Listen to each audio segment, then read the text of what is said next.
Oh, kelompok 5 udah ada, udah pada datang semua.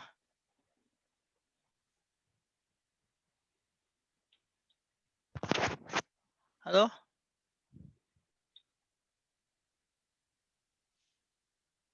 Halo? Halo Pak. Iya Ya, Pak, halo Pak. kelompok 5 udah pada hadir ya? Kelompok 5 minggu lalu Pak. Oh, minggu lalu ya? Kelompok 5 sudah Pak. Sudah pada hadir ya, Mbak. Oh, udah berarti kelompok 6 ya sekarang ya? Iya Ya, Pak. Kelompok 6 udah pada hadir atau belum? Kami bertiga yang presentasi Pak. Oh Hanya gitu. 3 orang yang siap presentasi saat ini. Soalnya saya coba cek. Iya, Pak. Ini sih kelompok 6, saya mau cek. Kelompok 6. Ini ada 1, 2, 3, 4, 5, 6. 6 orang ya? Iya, Pak. Ini Afonso Ivaldo ini siapa sih? Kok dia nggak ngirim tugas ya? Alphonse Ivaldo Dayopo. Alphonse sudah nggak aktif Pak. Udah nggak aktif ya? Ya, Oh, katanya dia udah keluar. oh keluar ya. Ya udah saya tandain deh. Soalnya dia udah nggak ngirim tugas. Nggak apa-apa. Oke. Sip. Saya tandain dulu. Oke, berarti 5 orang kalian ya? 1, 2, Tidak 3, Pak, kami 4, bertiga. 5. Bertiga atau berlima? Tapi di sini 5 orang nih. 2 yang lainnya nggak ada. Oh, duanya nggak ada. Erlan nggak ada si Erlan. Erlan ada Pak. Erlan ada, Pak. Yang nggak ada Ini yang enggak mana? ya? Yang nggak ada siapa? Di sini Rizky sama Wahyu Kurniawan siapa? Yang nggak ada siapa sih? Wahyu Kurniawan ada. Rega Andrian Pratama. Ada dia, Pak. Ada. Berarti yang nggak ada si Rizky Eduarda Samuel Sitorus. Ini di Siapa? kelompok 6. Di saya datanya kelompok 6. Saya share ya. Saya share. Ini kelihatan nggak? Kelihatan Pak. Kelihatan Pak. Nah ini nih. Si Rizky Eduarda ini ada gak dia? Rizky Eduarda Samuel Sitorus. Ada? Nggak ada ya? Nggak ada Pak. Berarti dia nggak masuk di... Tapi dia juga ngirim tugas kayaknya. Kayak nggak ada deh dia. Oke deh, ini saya cut. Terus... Riga Andrian Pratama? Enggak ya? Nggak ada Pak. Ya udah berarti 3 doang kalian. Oke. Berarti... Ya 3 doang. Wahyu, Erlan, sama Laude Muhammad ya? Ya Pak. Iya, Pak. Oke. Ini udah berapa orang? Coba saya lihat udah pada datang nggak teman-teman kalian ini?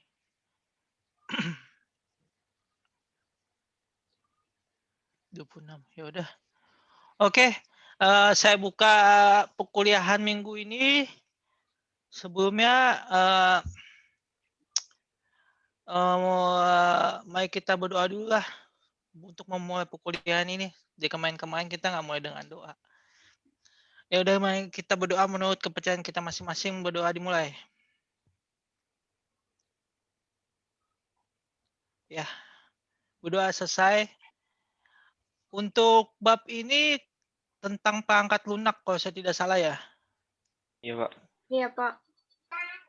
Perangkat lunak kelompok 6 udah siap? Ya Pak. Sudah siap? Iya, Pak. Siap. Oke. Oke, ini saya stop share ya. Dari saya. Waktu dan tempat dipersilakan.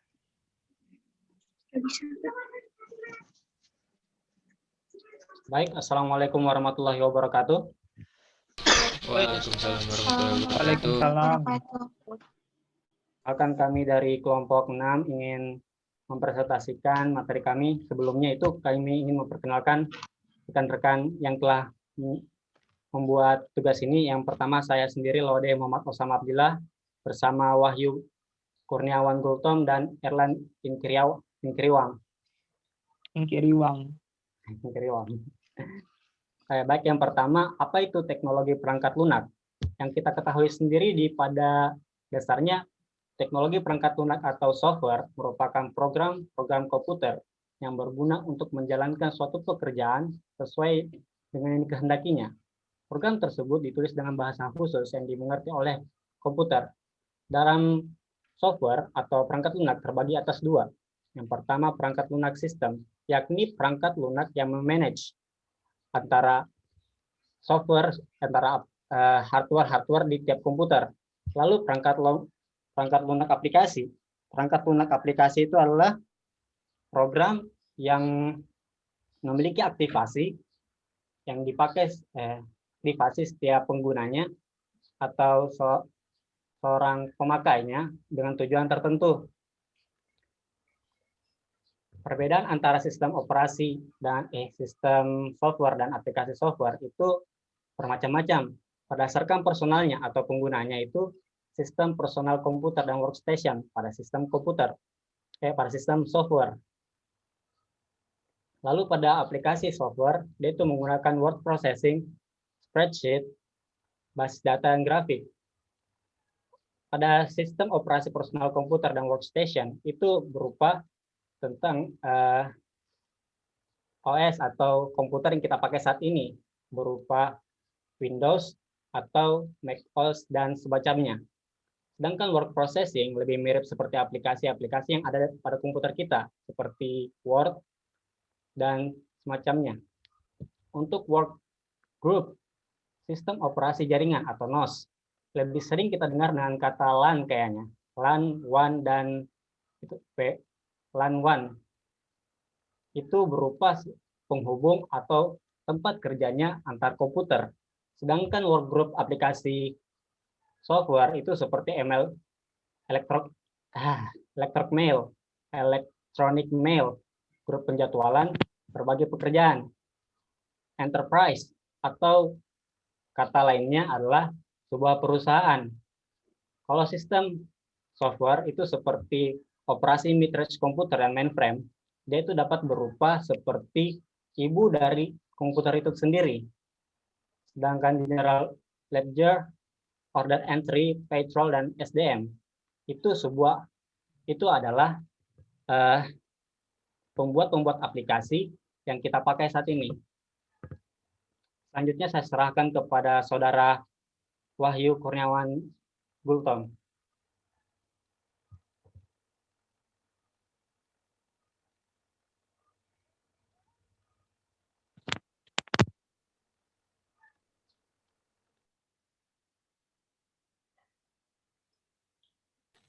Kak Wahyu.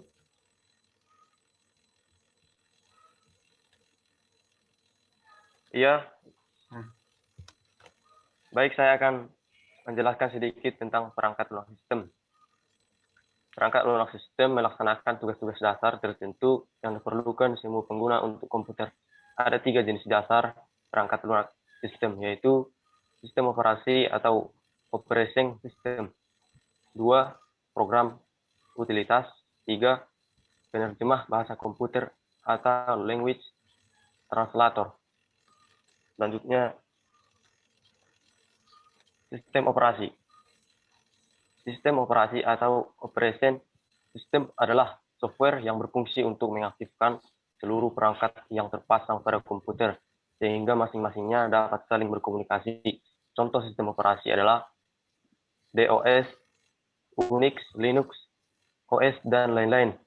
Sistem seperti gambar yang di bawah. Sistem operasi berfungsi untuk mengatur dan mengawasi penggunaan perangkat keras oleh berbagai program, aplikasi, serta para pengguna. Komponen-komponen sistem. 1. Manajemen proses. Proses adalah keadaan ketika sebuah program sedang dieksekusi. Sebuah proses membutuhkan beberapa sumber daya untuk menyelesaikan tugasnya. Sumber daya tersebut dapat berupa CPU, time, memori, berkas-berkas, dan perangkat-perangkat I/O lainnya.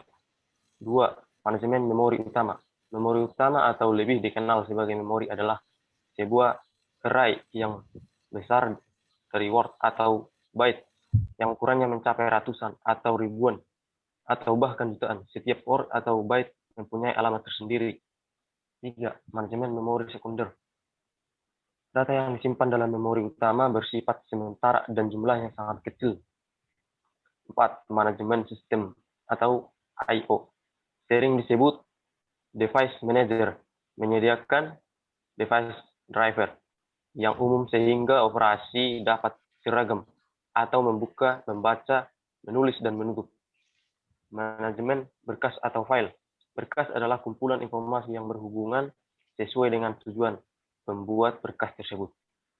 Sistem proteksi, yakni sistem beberapa mekanisme untuk mengendalikan akses program, proses atau pengguna pada sumber daya yang ditugaskan oleh sistem komputer. 7. Jaringan.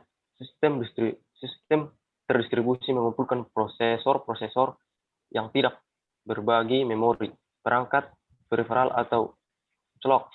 Prosesor dalam sistem dihubungkan melalui jaringan komunikasi atau communication network yang dapat dikonfigurasi dalam sejumlah cara yang berbeda.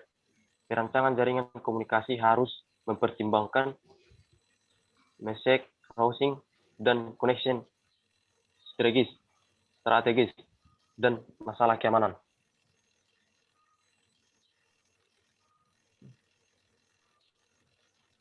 Program utilitas berfungsi untuk membantu atau mengisi kekurangan atau kelemahan dari sistem operasi. Misalnya, tools dapat melakukan perintah format sebagaimana DOS, tapi tools mampu memberikan keterangan dan animasi yang bagus dalam proses penformatan. File yang telah dihapus oleh DOS tidak dapat dikembalikan lagi, tapi dengan program bantu hal ini dapat dilakukan, seperti Norton, Utilite, Scandisk, tools, dan lain-lain. Berbagai bentuk dari program utilitas adalah program antivirus, spyware, utilitas, pengompres file, software, CD atau DVD, utilitas perawatan komputer pribadi. Terima kasih waktunya, Bang Laude. Baik, saya serahkan selanjutnya kepada Saudara Erlan. Baik, terima kasih atas kesempatannya. Sekarang saya akan menjelaskan program aplikasi. Program aplikasi merupakan program yang khusus melakukan suatu pekerjaan tertentu seperti program gaji pada suatu perusahaan. Maka program ini hanya digunakan oleh bagian keuangan saja, tidak dapat digunakan oleh departemen yang lain. Biasanya program aplikasi ini dibuat oleh seseorang programmer komputer sesuai dengan permintaan kebutuhan seseorang, lembaga, perusahaan, guna keperluan internnya seperti GL, MyOp, payroll, dan lain-lain.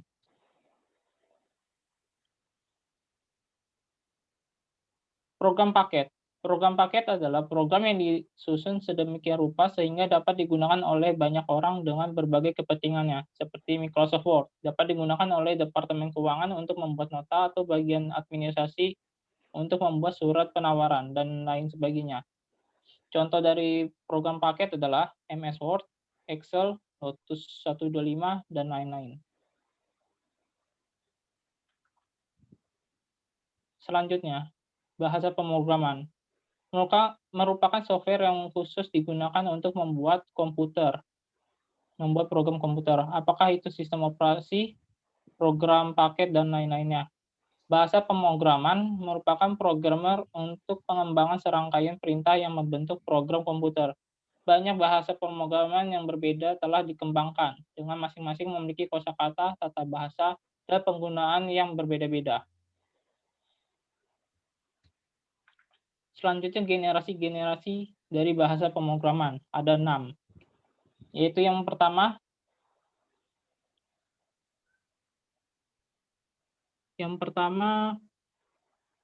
Bahasa mesin. Bahasa mesin adalah tingkat paling dasar dari bahasa pemrograman. Pada tahap awal ini pengembangan komputer, semua perintah harus dia tulis dengan menggunakan kode biner yang unik untuk setiap komputer. Jenis pemrograman ini melibatkan berbagai tugas sulit untuk menulis perintah dalam bentuk uraian angka-angka biner. Yaitu angka 1 dan 0 atau sistem nomor lainnya. Contohnya 1010 1101. Lalu generasi kedua. Bahasa generasi kedua, bahasa assembler atau tingkat berikutnya dari bahasa pemrograman. Bahasa ini dikembangkan untuk mengurangi berbagai kesulitan dalam menulis program dengan bahasa mesin. Pengguna bahasa assembler membutuhkan program penerjemah bahasa yang disebut perakit, assembler, yang memungkinkan sebuah komputer untuk mengubah perintah dari bahasa semacam ini ke dalam perintah mesin. Bahasa assembler seringkali disebut dengan bahasa simbol karena berbagai simbol digunakan untuk mewakili kode operasi dan lokasi penyimpanan. Contoh komputasinya adalah X sama dengan Y plus Z. Dalam bahasa assembler dapat berbentuk seperti load, Y, add, Z, str, X.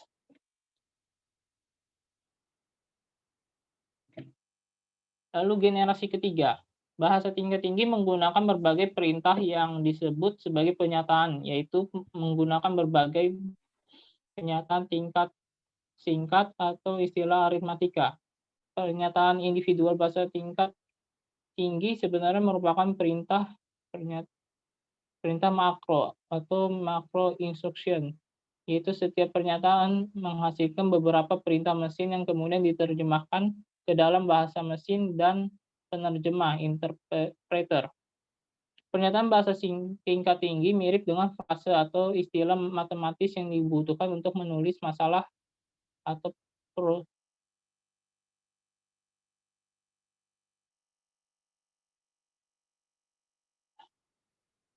pernyataan sintaksis, kosakata, tanda baca, dan aturan tata bahasa dan semantik. Arti dari pernyataan semacam itu tidak mencerminkan kode internal dan komputer tertentu. Contoh untuk komputasi, X sama dengan Y plus Z, basicnya X sama dengan Y plus Z, COBOL, compute X sama dengan Y plus Z. Lalu generasi keempat. Sebagian besar bahasa generasi keempat adalah bahasa non-prosedural yang mendorong para pengguna dan programmer untuk menspesifikasikan hasil yang mereka inginkan. Sementara komputer menetapkan urusan perintah yang akan dapat mencapai hasil tersebut. Jadi bahasa generasi keempat telah membantu menyederhanakan proses pemrograman bahasa natural kadang kala dianggap sebagai bahasa generasi kelima. Fifth Generation Language, 5GL, yang sangat mirip dengan bahasa Inggris atau bahasa manusia lainnya. Contoh intelek, sebuah bahasa natural akan menggunakan pernyataan seperti what are the average exam score in MIS 200. Untuk memprogram sederhana pembuatan nilai-nilai rata-rata hasil ujian.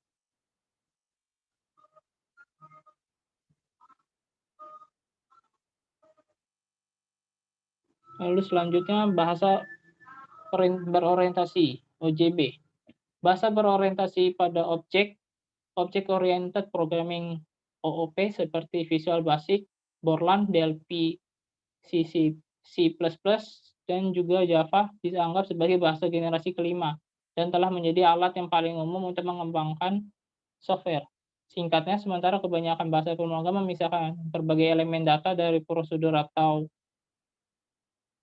tindakan yang akan dilakukan oleh mereka, bahasa OPP menyatukan mereka bersama ke dalam objek.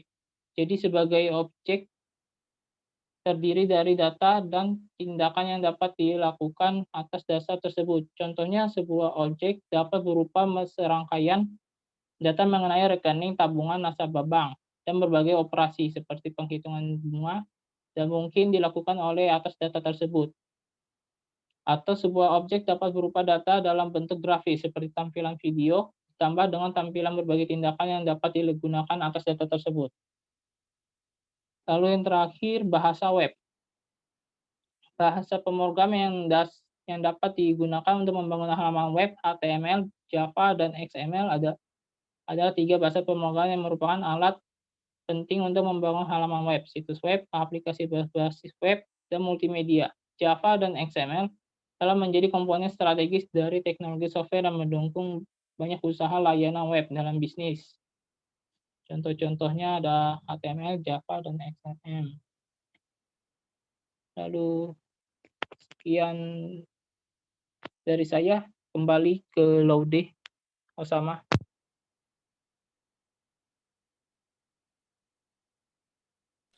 Baik, selanjutnya itu kita kembali kepada application software.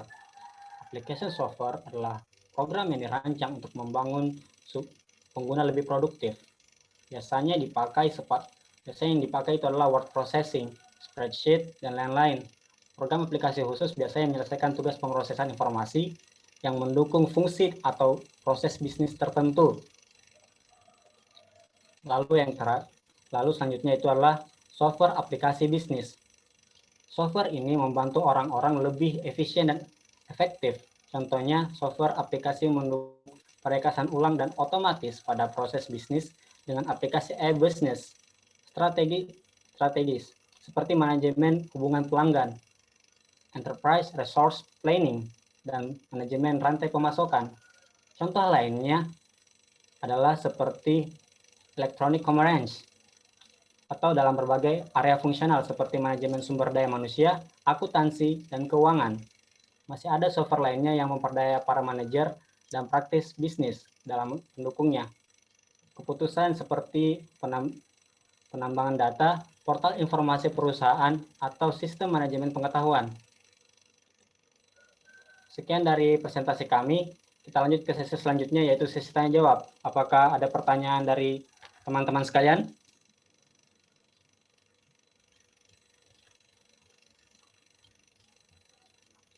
Saya. Silahkan Saudara Adit. Nama dan prodi tolong disebutkan. Perkenalkan, nama saya Aditya Duta Ramadan dari Prodi Informatika. Saya ingin bertanya, apa perbedaan dari pemrograman visual dengan pemrograman desktop? Terima kasih. Tolong diulang. Apa perbedaan pemrograman visual dengan pemrograman desktop? Terima kasih.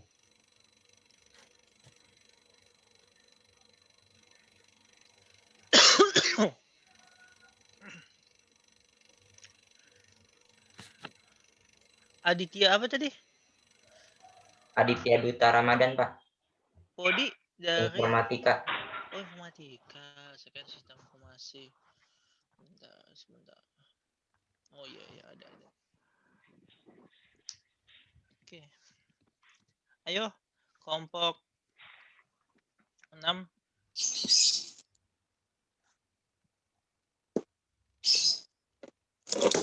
Apa bedanya pemrograman visual sama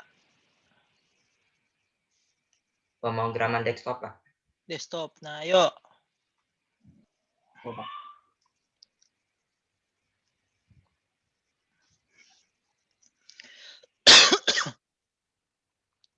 Ayo, ada teman-teman yang bisa bantu jawab?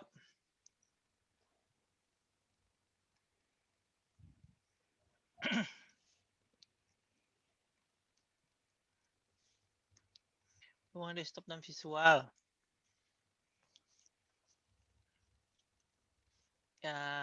Ya udah saya jawab ya. So gimana nih? Ada yang teman mau jawab? Nggak ada ya? Ya udah saya bantu jawab deh. Jadi pemrograman desktop dan visual itu bedanya. Kalau desktop itu kita melakukan menginstal suatu aplikasi di PC ataupun laptop kita. Sedangkan pemrograman visual itu contohnya pemrograman web. Kamu kan nggak butuh kalau harus menginstal aplikasi kan untuk mengakses suatu. Jadi di dalam web itu juga ada program namanya pemrograman web.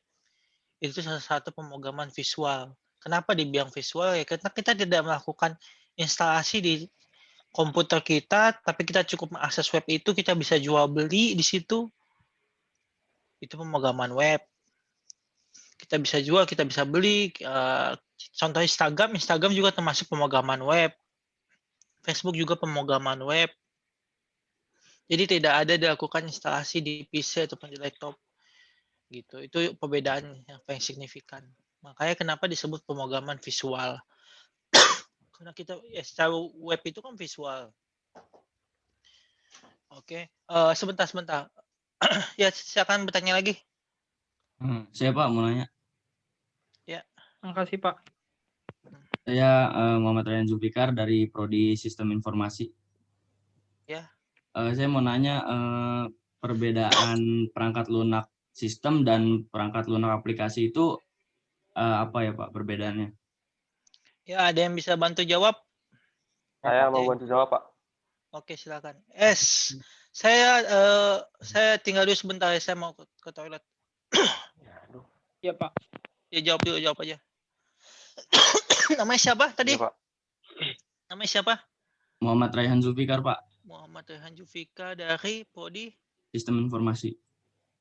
Sebentar. Ini yang mau jawab siapa nih?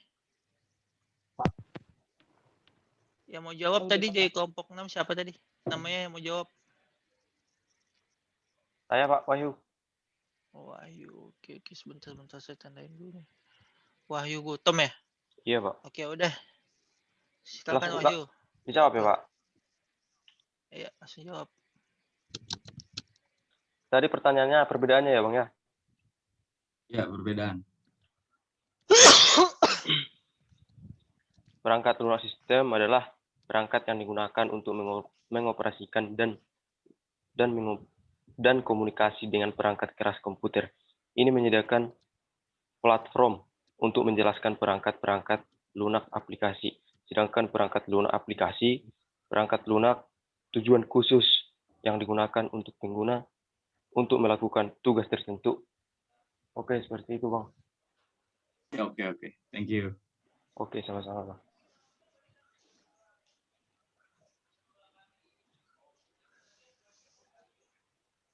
Ya. Selanjutnya.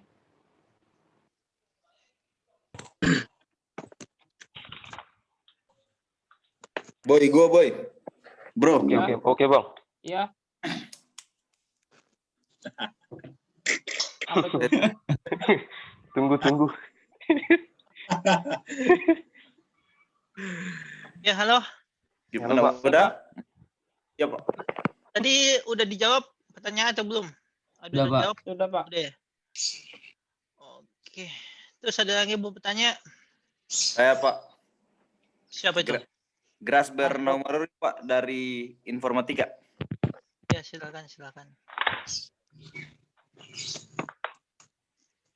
Pertanyaan saya adalah bagaimana cara sebuah komputer membedakan antara perangkat lunak aplikasi dan perangkat lunak sistem?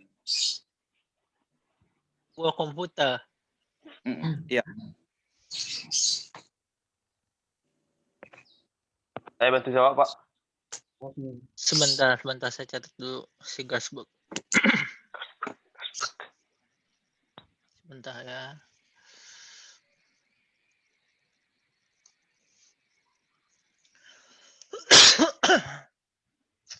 Saya lagi kurang enak badan nih.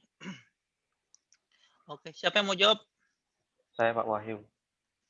Wahyu. Oke, Wahyu, jawab Wahyu. Tadi pertanyaannya bagaimana cara komputer membedakan antara perangkat lunak sistem dengan perangkat lunak aplikasi ya, Pak? Yap. Perangkat lunak sistem dan perangkat lunak aplikasi adalah program komputer. Perangkat lunak sistem juga diinstal selama instalasi sistem operasi. Namun perangkat lunak aplikasi memanfaatkan kemampuan komputer tempat diinstalnya. Program dan file yang terdiri dari sistem operasi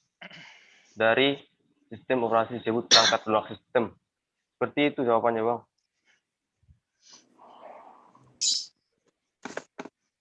Jelas? Pak Gasbook? Tidak, Pak, bukan, Pak. Maksud saya bukan begitu. Maksud saya kan gini, Pak. Perangkat lunak sistem sama aplikasi ini kan sama-sama perangkat lunak. Nah, untuk menjalankannya itu kan komputer perlu mengenal tentang sistem keduanya gitu. Jadi bagaimana cara komputer bisa membedakan antara yang aplikasi sama yang khusus sistem gitu, Pak. Oh, gini. Boleh saya bantu jawab, Pak? Coba deh, Pak. Boleh saya bantu jawab, Pak? Ya, bantu. Silakan jawab. Namanya siapa? Podi apa? Yang mau jawab ini.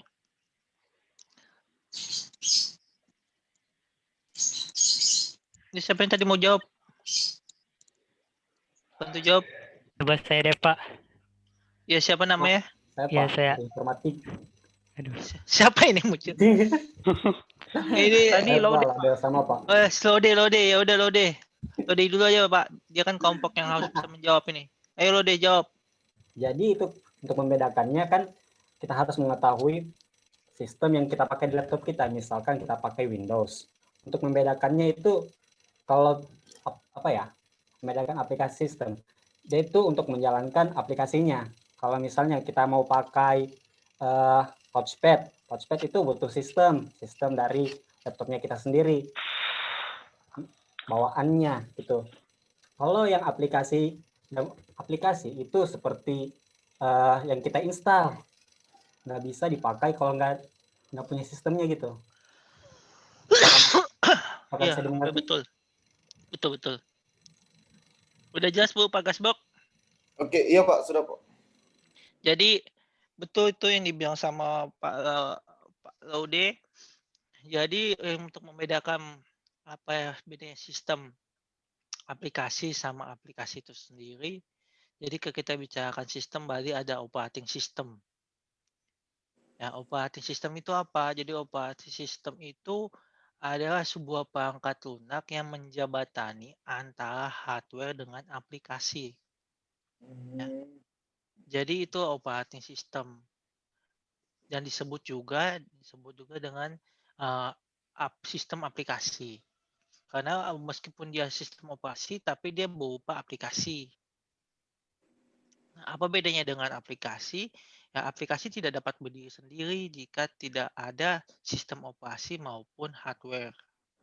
Nah, yang sistem operasi ini sifatnya menjabatani atau lapisan tengah lah ibaratnya. Gitu. Sehingga aplikasi dapat berjalan dengan baik di sebuah PC ataupun desktop kalian. Gitu. Oke, ada yang mau bertanya lagi? Saya deh, Pak. Saya Pak. Halo, Pak. Cewek dulu tadi ada soal cewek, siapa tadi? Nama Podi. Nah, Aulia Puspanabila dari Sistem Informasi. Nah. Aulia Sistem Informasi. Aulia Puspanabila. Oke. Ya, silakan. Bu Aulia. Jelaskan problem dalam pembuatan perangkat lunak. Itu, ayo. Jawab kelompok 6. Kalau kelompok 6 bisa jawab, saya lempar ke teman-teman. Jelaskan problem saat pembuatan perangkat lunak.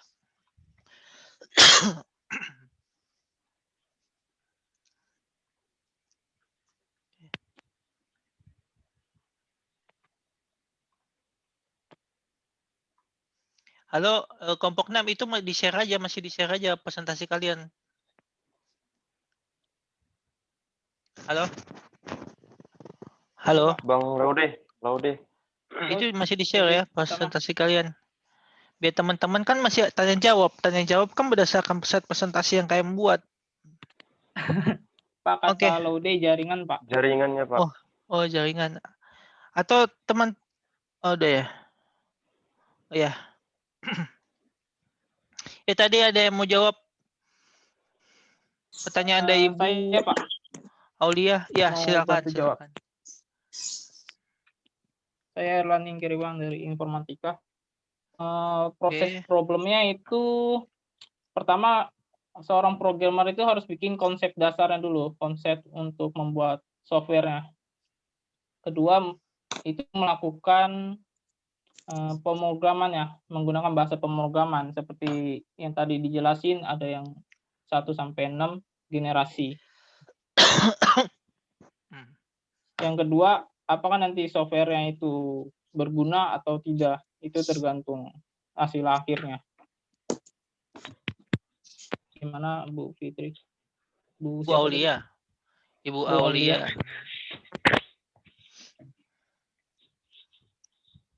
Mana Bu Ali Puspa Nabila? Kurang puas sama jawabannya atau butuh penjelasan lagi dari teman-teman? Sedikit penjelasan lagi Pak, itu soalnya agak susah di. Oke. Tadi pertanyaannya apa tadi? Problem ya? Problem Problem apa pembuatan tadi? software. Bisa diulang pertanyaan tadi? Pembuatan software. Problem di dalam pembuatan software. Ada yang teman-teman mau bantu jawab atau tidak? Nah, sebenarnya gini. Di dalam pembuatan software itu ada tahap-tahapannya. Nah, nanti istilahnya itu sebentar. Jadi kayak workflow gitu. Nah, itu ada macam-macam ya. Sebuah software aplikasi biasanya atau di kayak sebuah framework lah ibaratnya kayak gitu. Jadi tujuan itu ibaratnya poin-poin, misalnya poin pertama kita mengidentifikasi. Yang poin kedua, habis itu dia udah selesai kita identifikasi, kita harus tahu juga apa yang kita butuhkan. Nah, inputan apa? Habis ketiga, nanti bagaimana pemprosesannya, query-nya. Habis itu kemudian bagaimana output-nya. Dan itu sih sebenarnya itu bukan detail. Tapi bukan detailnya, itu masih umumnya. Nah, jadi permasalahannya itu di dalam pembuatan aplikasi, terkadang kita melupakan bahwa contohnya gini, kamu mau buat aplikasi jual beli online. Nah, kamu tuh harus lihat beberapa faktor, itu beberapa faktor konsumen, dari konsumen juga yang akan menggunakan aplikasi kamu. Nah, habis itu kamu harus lihat juga aplikasi kamu yang kamu buat itu jalan di spek seperti apa. Apakah dengan spek yang biasa aja general bisa jalan atau tidak. Kemudian kamu harus tentukan juga market kamu apa, aplikasi kamu ini marketnya untuk apa. Untuk generasi 30 tahun ke atas, apa untuk semua generasi. Karena saat kamu nanti buat aplikasi, user interface, tampilannya beda dong. Contohnya gini, kalau kamu buat aplikasi untuk yang 40-an ke atas generasi old, dia nggak mau ribet. Dia nggak mau klik-klik, biar pun cuma satu tampilan udah kelihatan semuanya. Namanya juga orang tua. Nah, tapi kalau kamu aplikasinya yang untuk yang kayak kita generasi yang masih milenial, ya ini otomatis kamu akan bikin kompleks, macam-macam lah kamu buat di situ. Entah kamu buat grafiknya kayak apa, atau kamu buat pokoknya membuat semenarik mungkin. Sedangkan kalau di generasi yang tua-tua itu yang penting dia bisa mudah mengaksesnya, itu aja. Itu karena dia udah punya keterbatasan. Jadi problem itu ada banyak problemnya yang lebih ke sisi konsumen sebenarnya. Bagaimana kamu menyiapkan itu. Dan terkadang pembuatan aplikasi itu problemnya itu di query. Contohnya gini, apa itu query? Pemprosesan suatu data. Jadi meskipun kamu udah buat program, sama-sama proses program jual beli, ya kamu si Nabila udah buat, si Lode udah buat, sama-sama proses jual beli. Tetapi secara query, secara pemprosesan data, si Nabila misalnya lebih cepat dibandingkan Ngode. Artinya ada di situ query yang membedakan kalian. Nah, si Lode buat itu sebenarnya hasilnya sama, tapi kenapa lebih lambat? Yaitu dicek lagi query yang dia dibuat itu efisien atau tidak. Gitu. Ada jadi di dalam nanti kan bakal belajar di semester berikutnya itu di dalam pembuatan database. Nanti jadi sebuah aplikasi harus punya database. Ya, pada dasarnya aplikasi itu punya 2 database jika dia berupa input dan output ya. Kalau dia udah ada input, misalnya masukkan username, masukkan apa, itu ada pasti database di dalamnya. Gitu. Nggak mungkin nggak ada. Gitu ya. Jadi nanti itu ada normalisasi, istilahnya normalisasi di dalam database. Jadi normalisasi itu melihat pengefektif atau tidaknya sebuah query di dalam database. Nanti kalian bakal belajar auditornya. Yang kita lakukan di sini adalah untuk membuka paradigma kalian di awal bahwa teknologi informasi itu dari apa? Dari hardware, dari sistem operasi, software, hardware itu apa aja yang sudah kita bahas sebelumnya. Sistem operasi itu apa aja sudah kita bahas. Yang ini kita mau bahas perangkat lunak seperti ini. Perangkat lunak pun ada macam-macam. Antivirus juga perangkat lunak justru yang lebih luas dibandingkan hardware. Hardware gitu-gitu aja. Mau gimana pun CPU tetap CPU, memori tetap memori. Nah kalau di aplikasi itu lebih kompleks, macam-macam. Jadi seperti itu Bu Nabila problemnya. Balik ke ya itu dia, kalau kita buat aplikasi ya kita harus sering komunikasi dengan user atau orang yang mau beli aplikasi kita. Itu ada menggunakannya gitu. Itu sih problemnya sih di dalam biasanya kalau saya buat problem sih paling banyak sih situ. Karena begitu kita buat udah jadi tiba-tiba user bilang, aduh saya kayaknya lebih enak begini Pak, tampilannya begini, tampilannya itu kadang-kadang gitu. Sebenarnya kalau semua buat aplikasinya proses jual beli, misalnya aplikasi restoran, gitu-gitu aja, nggak ada bedanya. Restoran A sama restoran B codingnya sama. Yang bedanya cuman harganya sama, proses query-nya dan marketingnya gitu aja sih.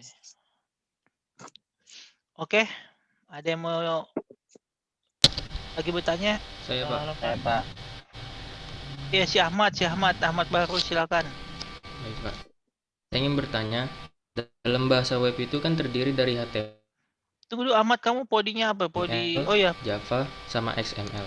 Saya ingin bertanya prodi teknologi informasi Pak. Dan kelebihan dari Java itu sendiri. Java sama apa tadi? Apa kelebihan dan kekurangannya Pak dari Java? Ayo tuh teman-teman tuh bantu jawab tuh.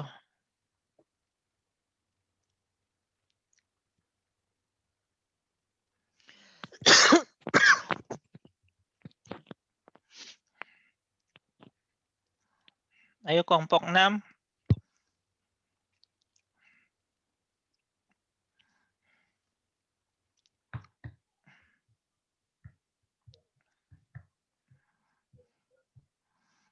Ayo bantu jawab. Ayo tuh teman-teman mau jawab. Gampang tuh.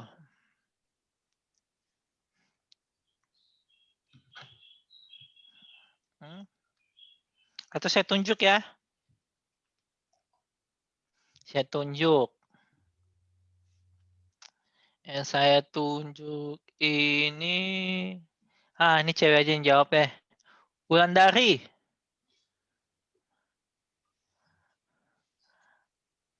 Ibu Wandai di sistem informasi. Ada di sini? Wulandari. Saya bantu jawab, Pak. Oh ya udah, Wahyu Gutom silakan. Kelebihan dan kekurangan Java tadi ya, Bang? Iya, betul. Kelebihannya ada beberapa. Satu, bersifat dinamis. Java dirancang agar beradaptasi dengan lingkungan yang berkembang. 2, berorientasi objek. Yang dimaksud dengan berorientasi pada objek adalah semua aspek yang ada dalam Java adalah objek. 3, ada multi-platform. Aplikasi berbasis Java dapat dijalankan di hampir setiap Windows. 4, ada multi-threading. Bahasa pemrograman Java yang menjalankan beberapa teks sekaligus dalam waktu yang bersamaan. 5, perpustakaan kelas lengkap. Dengan keunggulan ini akan memudahkan program untuk membuat aplikasi. Ada 6, pengumpulan sampah otomatis. Terdapat fasilitas pengaturan pemakaian memori. Jadi pemrograman tidak harus melakukan pengaturan memori dengan langsung. 7, C++. Terdapat sintaks seperti bahasa C++. Disebutnya C++. Iya, Pak. Bukan C++. Ya. Terdapat sintaks seperti bahasa C Bahasa C. Banyak bahasa C yang dipindah ke Java yang membuat pengguna semakin banyak. Kekurangannya ada 1. Slogan Java. Slogan tersebut tidak dapat kompatibel dengan platform satu dengan yang lain. 2. Mudah dikomplikasi. Dikomplikasi adalah proses pengembalian kode jadi semua kode sumbernya. 3. Pengguna memori banyak. Penggunaan memori lebih banyak dibandingkan dengan bahasa tingkat generasi yang lebih dahulu seperti C atau C++ dengan Pascal. Seperti itu, Bang. Oke. Jelas. Oke, Terima makasih, Bang. kasih, Pak. Iya, sama-sama.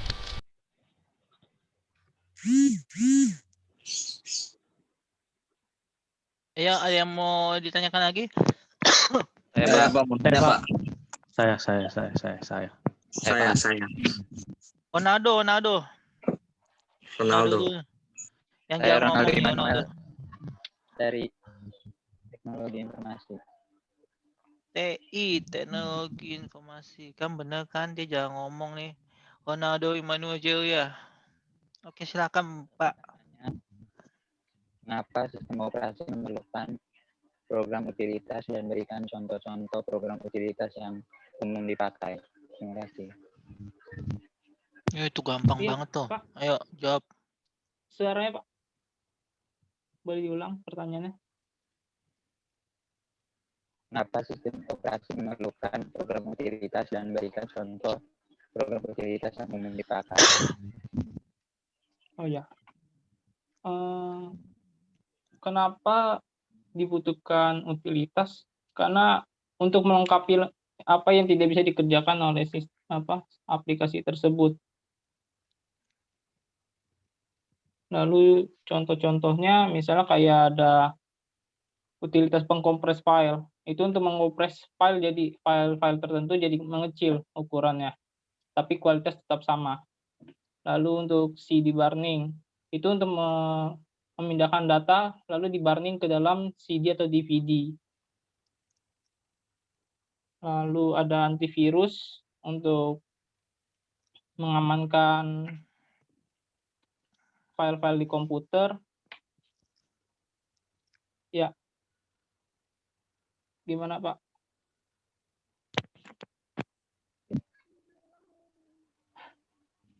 Ya, halo Pak Ronaldo, suara saya kedengaran? Kedengaran, Pak. Gimana tadi penjelasan dari Erlan Inkriwang? Mengerti, Pak. Oke, siapa lagi? Saya Pak, mau nanya. Saya, Pak. Izin bertanya Pak.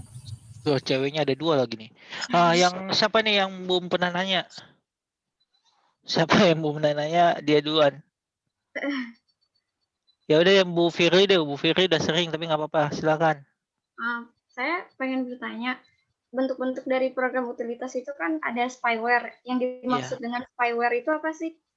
Terima kasih. Tuh ada tuh di PDF saya. Jelasin. Ayo jawab.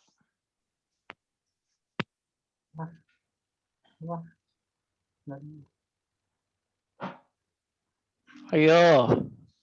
Itu ada di PDF yang saya kasih loh. Iya, Pak, ada, Pak. Ya, jelasin. Saya ada, Pak. Ini siapa nih tadi saya? Siapa? Jangan Erlan lagi deh. Erlan tadi udah jawab. Siapa nih? Saya mau si ini nih, si Gutom. Ya. Gutom jawab. Wahyu Gutom ya? Wahyu Kurniawan Gutom. Mana Pak Wahyu Kurniawan Gutom? Ada, Pak. Ya jawab.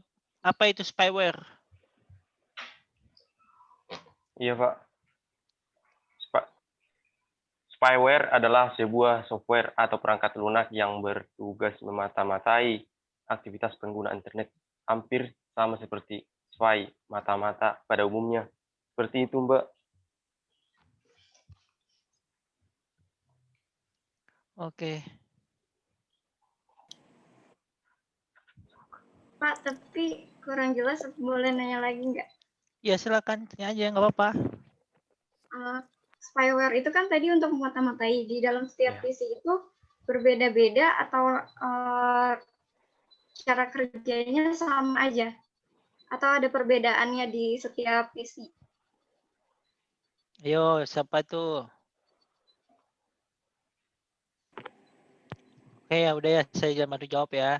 Jadi spyware itu termasuk udah. Mau jawab juga, Wahyu? Jawab Wahyu, silakan. Enggak, bukan Pak. Makasih Pak gitu. Oh, makasih. Oh, jadi gini, Ibu Ferry, jadi spyware itu termasuk dalam jenis virus. Ya. Jadi nggak semua komputer kita itu yang terdapat spyware, catat tidak semua. Tetapi yang sudah terintegrasi virus, mostly virus itu ada spyware, ada malware. Nah, spyware itu gunanya jadi dia itu tidak melakukan merusak sistem, tidak, tapi dia melakukan memonitor. Katanya kalau udah komputer kita atau web atau smartphone kita sudah ada spyware di dalamnya, apapun yang kita lakukan akan diinformasikan ke jadi ke seseorang yang membuat spyware itu. Nah, katakan PC saya kan connect ke internet nih, ada spyware. Katakanlah spyware itu hanya memonitor jalur port 25. Port 25 itu apa? Email. SMTP. Jadi apapun aktivitas yang saya lakukan terkait email akan diinformasikan spyware ke orang yang membuat spyware itu. Bayangkan bahaya kan? Kalau saya misalnya kartu kredit saya sana saya kasih atau nomor-nomor rekening saya ataupun apapun data yang sifatnya konfidensial atau rahasia, otomatis nanti dikirim. Jadi si spyware itu akan menduplikasikan email kita, informasi email kita dan mengirimnya ke orang yang membuat spyware. Jadi spyware itu pada dasarnya berbahaya atau sejenis virus. Oke. Itu. Ya, terima kasih Pak penjelasannya. Pak, terkait itu saya boleh nanya nggak? Ya, siapa nih? Muhammad Sudi dari Informatika. Ya, Muhammad Sudi, sebentar saya catat dulu. Oh ya, kamu nggak pernah nanya. Ya, silakan. Itu apa? Kameramu tolong dipasang, kameramu biar kelihatan muka gantengmu. Ya. Teman-temanmu juga bisa kenal. Nah, Oke. Ya. Kita kira-kira bisa mengetahui nggak kalau di komputer kita tuh sudah tersusupi spyware? Oh, bisa. Ada yang mau jawab? Caranya gimana gitu? Ya, caranya itu bisa lewat virus, bisa lewat jenis-jenis filenya itu. Jadi kalau sifatnya mostly dia itu hidden file, jadi tidak terlihat, tapi di hide. Saya coba bantu jawab deh Pak. Oh ya udah, ya ngejawab lah, silakan. Mohon maaf kalau salah atau masih ada yang kurang. Ya nggak apa-apa, di sini kita kan belajar semua, termasuk saya. Cara mengetahui komputer itu ada apa tadi? Ada spyware. Ada spyware-nya dengan memasang antivirus dan men-scan komputer kita dengan antivirus tersebut. Kurang lebih seperti itu. Ya, itu salah satu contohnya. Itu bisa lewat antivirus, tapi terkadang antivirus pun belum tentu bisa membaca semua jenis spyware. Betul, tapi salah satu pencegahannya memasang antivirus. Gitu. Kalau kita di Windows itu ada file-file yang kamu Google aja nanti cara menghide, cara mengetahui spyware itu ada. Jadi file-file yang sifatnya hidden file, mostly itu virus atau dia file tiba-tiba dia dalam bentuk folder, padahal dia file, dia bentuknya folder. Itu kan nggak aneh gitu. Jadi dia atau berupa icon yang dibikin seakan-akan Microsoft Word bisa juga. Itu disebut spyware, bisa juga. Macam-macam lah. Gitu. Oke. Ada yang mau bertanya lagi? Izin Pak bertanya. Halo Pak. Ya. Julfa ya tadi, Bu Julfa ya? Iya Pak. Bu Julfa. Assalamualaikum warahmatullahi wabarakatuh. Waalaikumsalam. Waalaikumsalam warahmatullahi wabarakatuh. Perkenalkan, nama saya Zulfa Malika Amana dari Prodi Informatika. Tadi di presentasi menjelaskan tentang bilangan biner ya. Saya ingin menanyakan bagaimana cara sistem kerja bilangan biner pada komputer. Ayo. Sekian dari saya. Wassalamualaikum warahmatullahi wabarakatuh. Ayo. Itu cara kerja bilangan biner.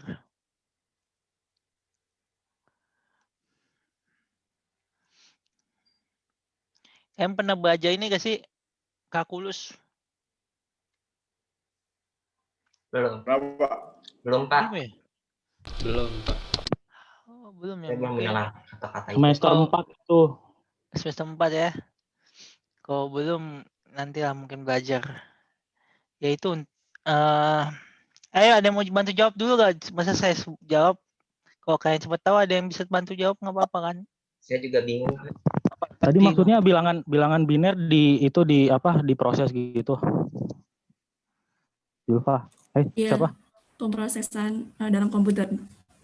Oh ya udah saya bantu jawab deh, kalau salah ya nggak apa-apa. Perkenalkan, nama saya Muhammad Farul dari Prodi Informatika. Jadi nanti nanti misal kita mengirim huruf gitu, kalimat nama saya sendiri Farul ke dalam sebuah komputer. Nanti itu akan diproses oleh sebuah alur aritmetik logikal unik yang nanti akan diproses oleh kontrol unit, dan nanti itu pasti di dalam alurnya itu pasti bakal jadi bilangan gitu. Semisal huruf F 101 gitu. Terus huruf A 100, terus hurufnya itu huruf yang H 11 gitu seterusnya. Jadi satu kata itu bakal diproses dari bilangan biner tersebut sih. Jadi banyak gitu. Misal ngetik beberapa kalimat ya bakal diprosesnya ya bilangan binernya bakal banyak sih gitu. Seperti itu sih. Oke, betul. Ini saya mau bantu jawab, tapi sebelumnya saya mau share sesuatu. Jadi kayak benar-benar tahu detail maksud yang dari Farul ucapkan. Ini di stop aja nih. Oke, biar saya bisa share screen saya. Sebentar, hang lagi komputer saya. Ya, komputer saya pakai acara hang lagi. Ini deh, biasa komputer murahan. Apa-apa, yang penting masih bersyukur. Oke. Ini dia. Jadi kalau bahasa pemrograman pertama kali itu disebut itu dia ada bilangan biner bagaimanakah pemprosesannya. Jadi pada dasarnya seperti tadi yang Faru bilang ada namanya ALU. Jadi misalnya dia semakin bagus bahasa pemrograman itu adalah semakin bahasa pemrograman itu bisa dimengerti oleh manusia. Contohnya Java kenapa dibilang itu sebenarnya sejak generasi ke-5 itu atau pemrograman berbasis object oriented itu sudah mudah membuat sebuah aplikasi dibandingkan waktu generasi pertama. Jadi generasi pertama itu masih 1, jadi dia dikonversi ya. Jadi kayak yang tadi si Faru bilang itu ada pengkonversian. Ya, nanti ini kalian bakal belajar nih cara mengkonversi bilangan ataupun huruf ataupun sebuah komen di dalam bahasa pemrograman. Jadi dikonversi seperti ini. Jadi kayak 0 ya ini konversinya. Jadi pada dasarnya biner itu 8 angka ya, teman-teman. Makanya ini disebut angka. Gitu. Nanti teman-teman bakal tahu kenapa 2 ini harus 10, 2 ini 3 ini harus 11, nanti bakal tahu nanti. Tapi yang saya mau kasih tahu itu seperti ini. Jadi dia di-convert. Ya, di-convert dari desimal. Jadi dia nanti kata huruf nanti ke desimal, desimal ke biner. Jadi itu bertahap. Dilakukan oleh ALU. Yang tadi Faru sudah bilang. Gitu. Kalau kita buat pemrograman sih enak, kita baca if bla bla bla bla bla, terus loop masukkan udah. Tapi di belakang itu semua kayak gini.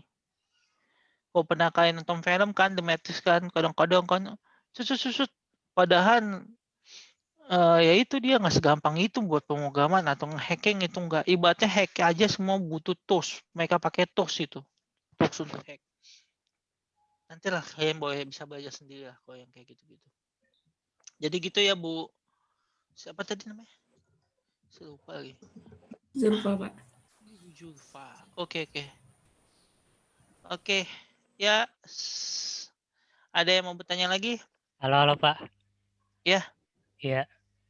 Saya izin Kenapa? bertanya. Ya, Saya silakan. Erlangga Maulana dari Prodi Informatika. Oke, Erlangga. Ya. Tadi itu kan ada spyware, ada yang nggak beda jauh sama spyware, ada malware. Betul. Kalau perbedaan mendasar antara spyware dan malware itu apa ya Pak? Terus apa penanganannya itu sama atau seperti apa ya Pak? Ya, penanganannya hampir sama pasti dengan antivirus. Jadi beda. Nah, pertanyaannya bedanya kan? Ada yang mau bantu jawab nggak? Malware dengan Oke, silakan. Siapa ini? Muhammad Farul dari Prodi Informatika. Contoh spyware, misal kalian mendownload sebuah lagu gitu dari Google yang webnya nggak jelas gitu. Semisal nanti pas download itu filenya kayak exe gitu. Itu pasti kemungkinan mengandung virus karena ada ciri-ciri file yang mengandung virus ada berapa ya? Ada lebih dari 10 atau berapa gitu, lupa saya. Terus kalau yang malware itu dari segi fisik, semisal kalian memasukin flash disk yang emang isinya virus dari komputer lain, seperti itu sih. Oke. Malware atau malicious software. Singkatan dari malicious software. Apa itu malicious? Malicious itu artinya sesuatu yang tidak dikenali. Oke. Sedangkan software, spy, ada kata spy ya kan, memata-matai, spyware. Pada dasarnya spyware dan malware ini cara kerjanya hampir sama sih sebenarnya. Maksudnya itu sebenarnya bisa mengirimkan, beda nanti ada istilah worm juga. Jadi istilah di virus ini ada virus worm, ada virus spyware, ada malware, ada lagi worm gitu. Ada jadi spider. Ya macam-macam lah. Nah, jadi ya seperti itu, ini jadi dinas yang sebenarnya intinya dia cuma mau ngambil data informasi kita. Bedanya kalau spyware itu dia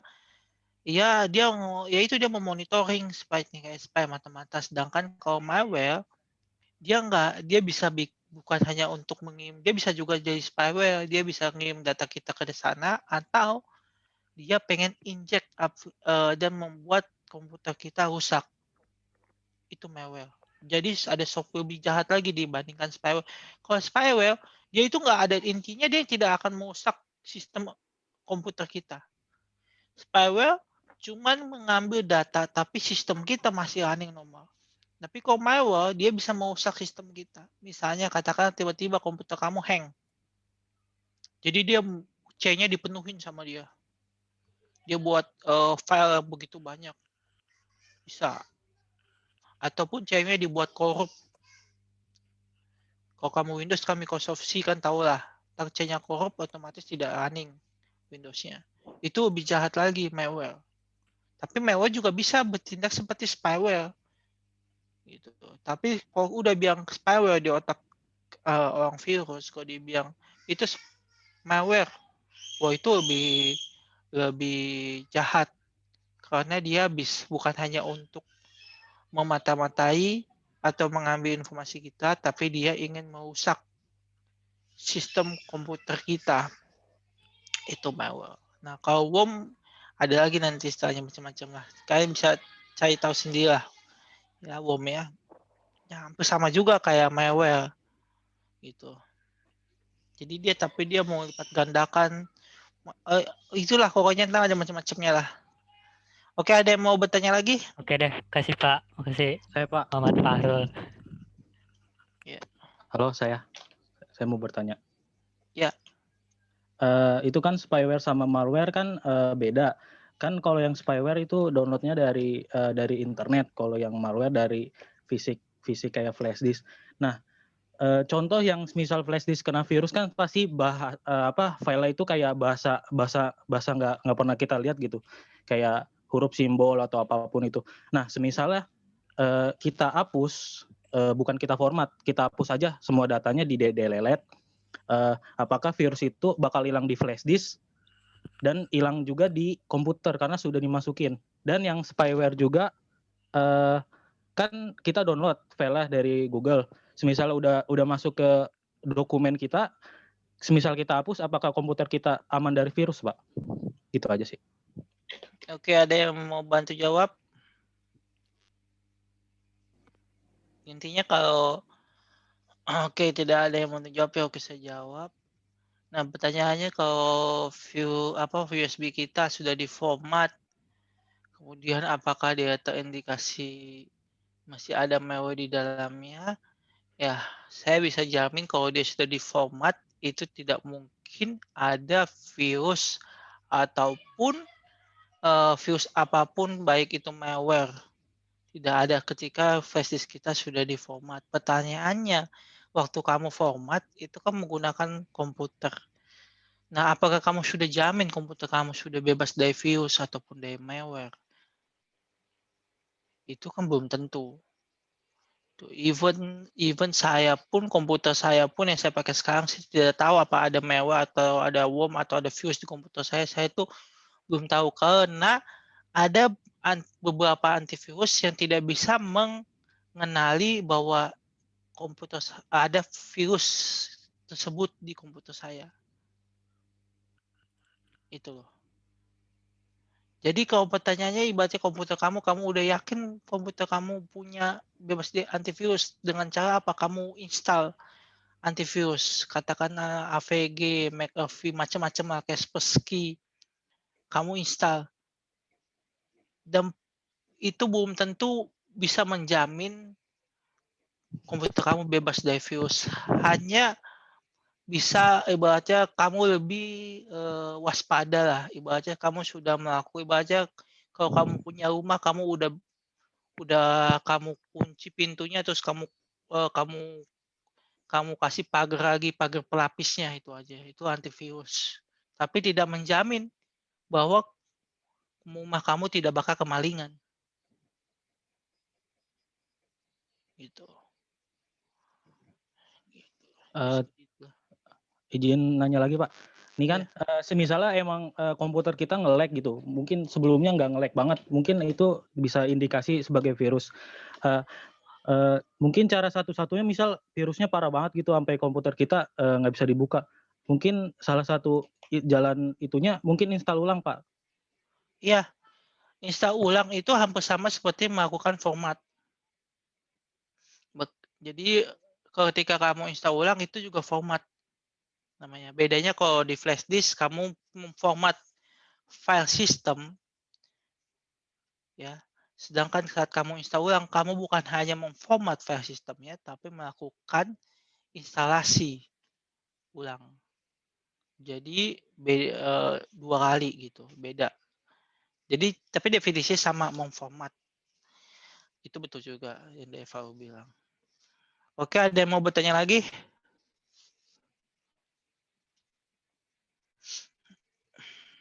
Ada yang mau bertanya? Saya Pak tanya Pak. Ya, siapa ini? Siapa nama? Dimas Saiful Aziz, Pak. Prodi dari mana, Dimas? Informatika, Pak. Oke, silakan Pak Dimas. Mau bertanya ke siapa nih? Ke orang siapa? Sebut aja siapa yang mau jawab. Ke saya. Ke kelompok tadi aja, Pak, kelompok tadi. Oh ya udah, kelompok 6 ya. Jawab ini kelompok 6. Ya, silakan Pak Dimas. Apa tadi? Kenapa komputer itu sangat membutuhkan perangkat lunak, Pak? Oh, tuh ayo jawab kelompok 6. Kenapa komputer sangat membutuhkan perangkat lunak? Dan saya sudah menjawab itu pada secara tersirat. Ya Pak, karena komputer itu membutuhkan perangkat lunak karena perangkat lunak itu dianggap sebagai jembatan untuk hardware-hardware-nya, Pak. Betul. Jadi tanpa ada perangkat lunak, hardware yang kita gunakan juga tidak bisa dipakai. Lalu Iya, untuk menjalankan pekerjaan yang kita pakai di komputer juga tidak bisa karena nggak ada perangkat lunak yang untuk menjalankan suatu program tertentu. betul.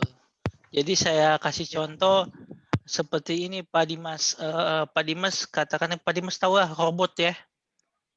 Ya Pak. Robot. Nah, robot itu kan hardware ya.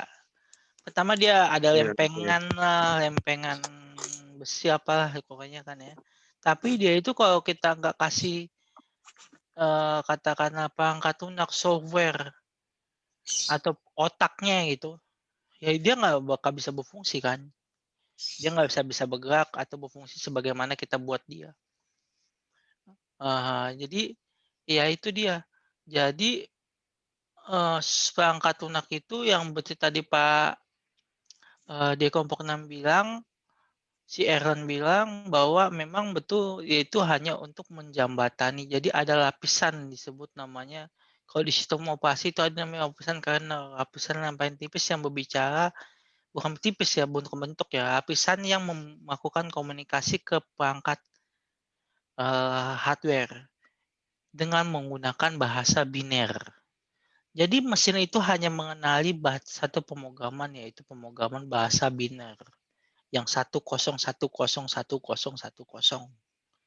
Ketika dia udah berbicara ke mesin, ya ke mesin, ke hardware, ke CPU, itu pasti menggunakan bahasa biner yang dilakukan oleh kernel tadi. Kalau di sistem operasi itu kernel gitu. Jadi semua itu ada tahapan-tahapannya gitu. Nah, kalau di otak dari robotik itu apa ya? CPU, prosesor gitu. Oke ya Pak Dimas. Ya Pak, terima kasih Pak. Oke, ada yang mau bertanya lagi? Saya mau nanya dong Pak. Ya, siapa? Muhammad Reza Palevi, Prodi Informatika. Ya, silakan. Mau dijawab sama siapa? Sebut aja di sini nama, ada banyak kan di sini. Siapa aja deh Pak. Siapa aja? Ya, jawab ya. Ya, Kan silakan. kalau compress file itu secara definisi pengecilan ukuran file ya Pak. Iya, betul. Nah itu tapi kalau dari segi cara kerjanya itu gimana sih Pak? Kok bisa dari file misalnya 10 MB bisa jadi 2 MB gitu? Itu cara kerjanya gimana Pak? Oke. Ada yang mau jawab? Oh, oke, saya jawab aja deh. Cara kerjanya itu seperti gini, saya kasih contoh. Kamu ibaratnya download file yang besar, 3 GB. Terus kamu download pakai torrent ataupun IDM. Kamu tahu torrent kan? Aplikasi torrent, aplikasi download. Tahu Pak. Nah, aplikasi torrent ataupun aplikasi yang download lainnya lah kayak IDM. Nah, dia itu kenapa sih kalau kita download pakai aplikasi itu kenapa lebih cepat ya? Padahal sebenarnya bandwidth-nya itu sama aja yang dikasih provider ke rumah kamu. Kalau kamu beli 10 mega ya kamu dapat 10 mega. Tapi kenapa lebih cepat? Nah, jawabannya ada proses konversi di sana atau pengkompresan. Jadi file yang besar yang 3 GB itu dibuat per kelompok. Misalnya dibagi katakanlah 4 GB, saya bagi 500 mega 500 mega. Jadi saya tidak melakukan pengiriman langsung sebesar 4 GB. Dan itu nanti di band itu ada dibagi 4 channel. Jadi dia ada channel 4. Makanya kalau kamu misalnya download di BitTorrent atau itu ada gambar grafik kan beda kayak kolom-kolom gitu kan. Nah, karena dia membaginya. Sedangkan kenapa saya ilustrasikan antara mengkonvert file yang besar, cara kerja convert file dengan proses download karena hampir sama.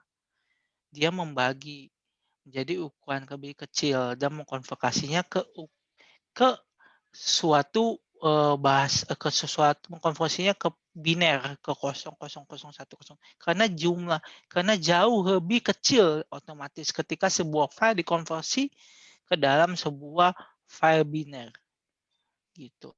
Kayak file contohnya ya image, kalau kamu konversi ke image ke teks txt image itu jauh lebih kecil ukurannya.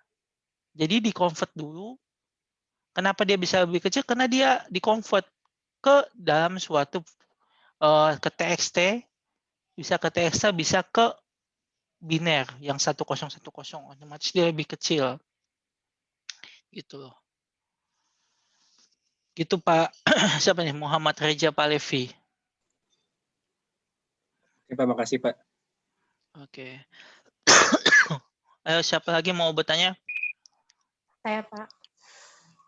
Ini siapa nih? Saya mau bertanya.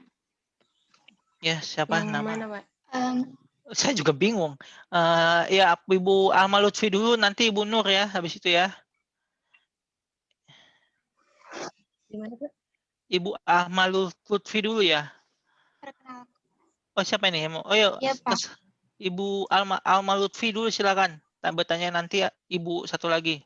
Ibu Nur. Perkenalkan, nama saya Alma Lutfi dari Prodi Sistem Informasi. Ya, silakan. Saya mau bertanya mengenai kelebihan dan kelemahan bahasa dari generasi ke generasi. Wah, tuh kelompok 6 harus jawab tuh. Kelompok 6. Jangan si Erlan lagi ya. Saya mau si Lode, mana si Lode, suaranya yang nggak kedengar nih. Ya Pak. Jawab Lode. Menurut pemahaman saya aja Pak, Pak. Pertanyaannya coba Bu Alma Lutfi ulang lagi pertanyaannya. Kelebihan dan kelemahan bahasa dari generasi ke generasi. Kelebihan dan kekurangan pasca dari generasi pemrograman ya. Bahasa pemrograman. Kalau generasi pertama itu hanya dapat dimengerti. Tunjukin slide kamu. Yang tadi kan ada di slide.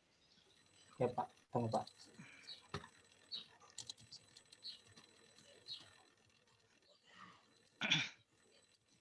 Itu ada generasi pertama. Nah, pada generasi pertama ini memiliki tugas yang sulit untuk dimengerti dan untuk dituliskan perintahnya. Lalu oleh manusia dan hanya dimengerti oleh mesin saja. Lalu untuk generasi kedua itu perintahnya beda jauh sama generasi pertama, hanya dibaca dan ditulis oleh perintah mesin. Lalu untuk generasi ketiga sudah mulai berkembang sedikit menggunakan kosakata, tanda baca, dan aturan bahasa. Itu yang keempat itu bedanya. Bahasa non prosedural. Ya Pak. Itu ada tulisannya, udah jelas itu. Mengenal bahasa non prosedural. Pada generasi keempat itu sudah memulai bahasa yang non prosedural yang bisa dimengerti oleh manusia dan dapat ditulis oleh manusia. Lalu generasi selanjutnya itu mengenai bahasa berorientasi objek atau OOP. Generasi ini hanya dipakai oleh beberapa orang saja, itu hanya untuk programmer saja, dengan memisahkan elemen data dari prosedurnya. Lalu yang terakhir bahasa web atau bahasa yang dipakai secara virtual. Yang bisa kita pakai. Sekian itu saja, apakah masih kurang?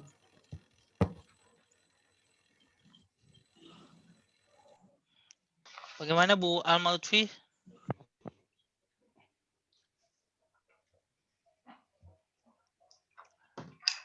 Halo? Halo Bu Alma, sudah jelas penjelasan dari Pak Lode? Masih kurang. Itu yang tadi yang dijelaskan itu kayaknya campuran deh. Ya, jadi gini ya.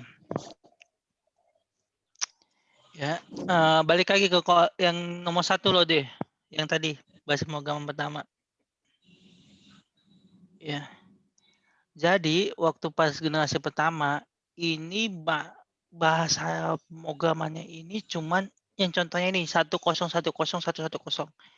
Ini sangat sulit dimengerti oleh manusia atau seorang programmer. Ya, pada saat generasi pertama ini. Bisa, jadi ini hadir, tapi masih sangat sulit. Otomatis pun karena ketika masih sulit, pemrograman itu pada zaman itu pada saat generasi pertama itu tidak begitu signifikan penggunaan pemrograman karena sangat sulit. Karena ini masih tahap awal-awal pengembangan. Kita bisa lihat lah, ini contohnya nih ya, 101010. Nah, pada saat generasi kedua ini namanya assembler.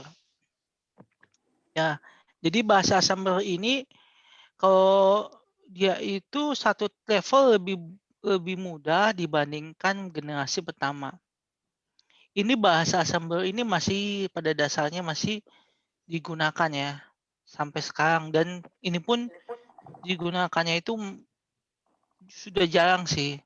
Tapi ada yang masih menggunakan bahasa assembler dikarenakan ada beberapa pemrograman yang sangat cocok atau aplikasi yang hanya bisa digunakan oleh bahasa assembler. Ya. Jadi pada bahasa assembler ini itu kita itu memungkinkan sebuah komputer untuk mengubah perintah dari bahasa semacam ini. Jadi yang ini contoh komputasi yang X sama dengan Y plus Z dalam bahasa assembler dapat bentuk seperti load. Jadi gini, tadinya kita kan kalau bahasa biner generasi pertama itu masih pakai angka kan 1010 atau disebut angka biner. Nah, saat generasi kedua sudah bisa menggunakan huruf. Ya. Ataupun tapi huruf ini punya makna, tapi tidak angka 101010 lagi. Ini sudah ada X dan Y dan Z. Gitu. Ini ada, nah ini saya juga kurang tahu sih, saya belum pernah belajar bahasa assembler, tapi seperti ini. Gitu. Lebih mudah mana mengartikan ini. Kalau saya pribadi sih lebih mudah menggunakan Y plus Z. Ketika kita tahu polanya. Polanya otomatis semakin dia beragam, otomatis semakin spesifik pola yang digunakan. Sedangkan kalau dia cuma 101011 dan 0, ini polanya ini pun semakin luas, tidak spesifik dan semakin sulit. Oke. Nah, pada saat generasi ketiga, nah ini ya. Ada disebut namanya compiler. Ada juga disebut dengan interpreter. Ya. Jadi ketika kita tadi udah bisa, tadi kan sebelumnya kan assembler tuh, yang tadi di generasi kedua. Kita bisa compile atau diterjemahkan. Kita bisa compile. Compiler itu adalah sebuah program yang menerjemahkan sebuah bahasa pemrograman ke bahasa pemrograman yang lain. Di compile. Misalnya kita mau jalanin Java ya. Java pun ada compilernya.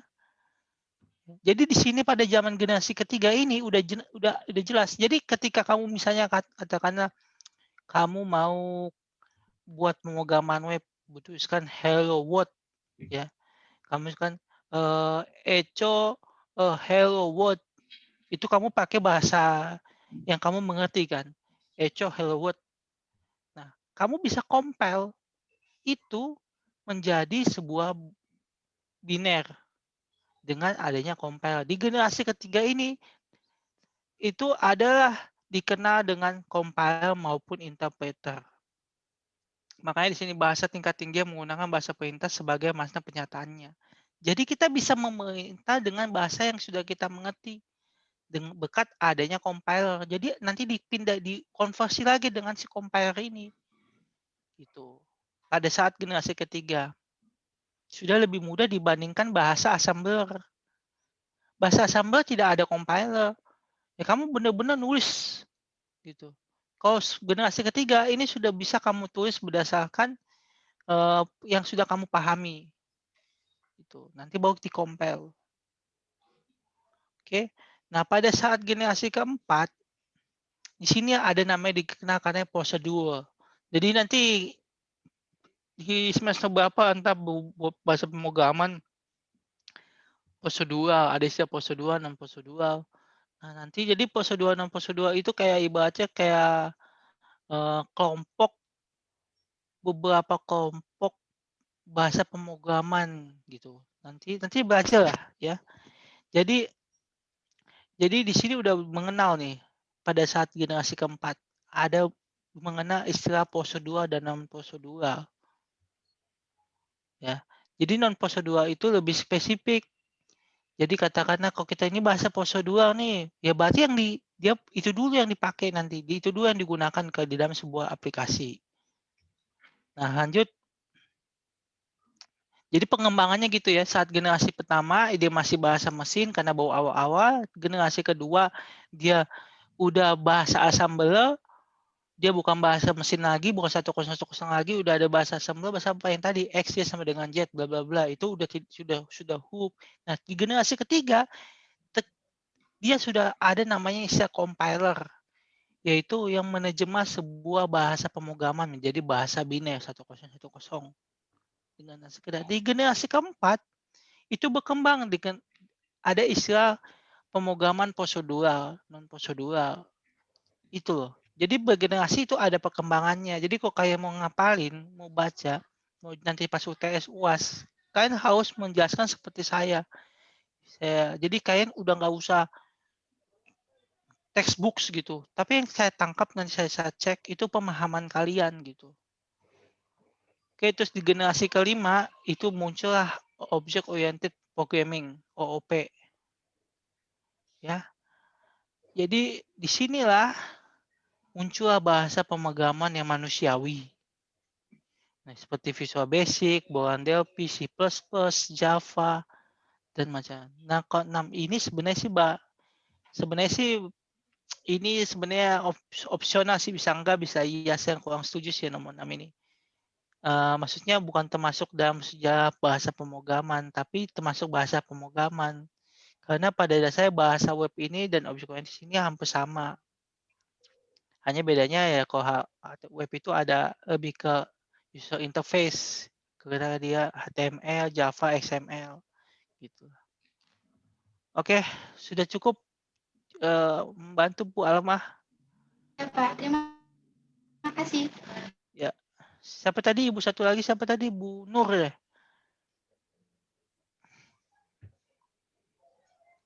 Ibu Nur ya tadi ya? Yang mau bertanya ya? Bapak boleh ini nggak bantu, kayak saya pernah dengar yang bahasa yang XZ gitu. Apa itu?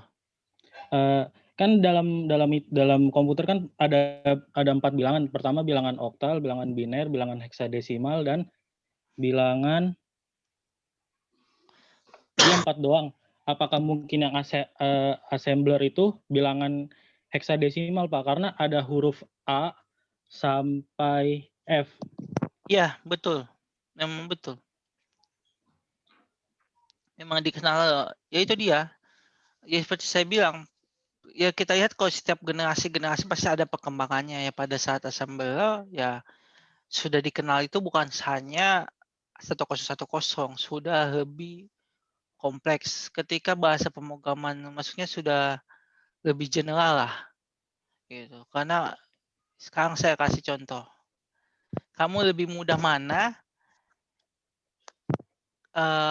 Kalau kamu misalnya ke web detik.com, lebih mudah mana mengakses detik.com, menulisnya detik.com, atau menulis IP address, menghafalkan IP address detik.com 19 bla bla bla atau berapa itu IP-nya lah.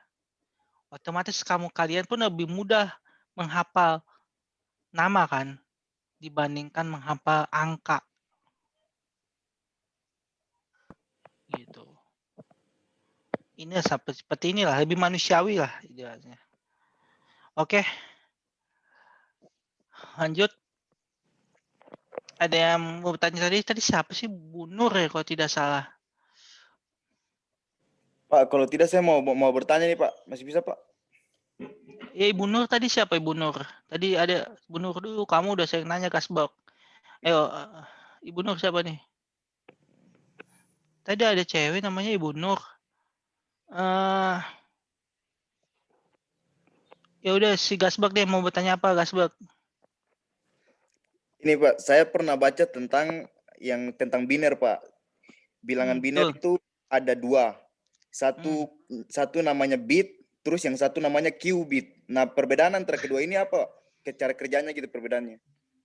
Ya, sebenarnya sih bahasa bit itu bahasa itu jadi dikonversi lagi. Jadi biner itu sebenarnya ujung biner dan bit itu ujungnya 1010 juga. Nanti kalau kalian belajar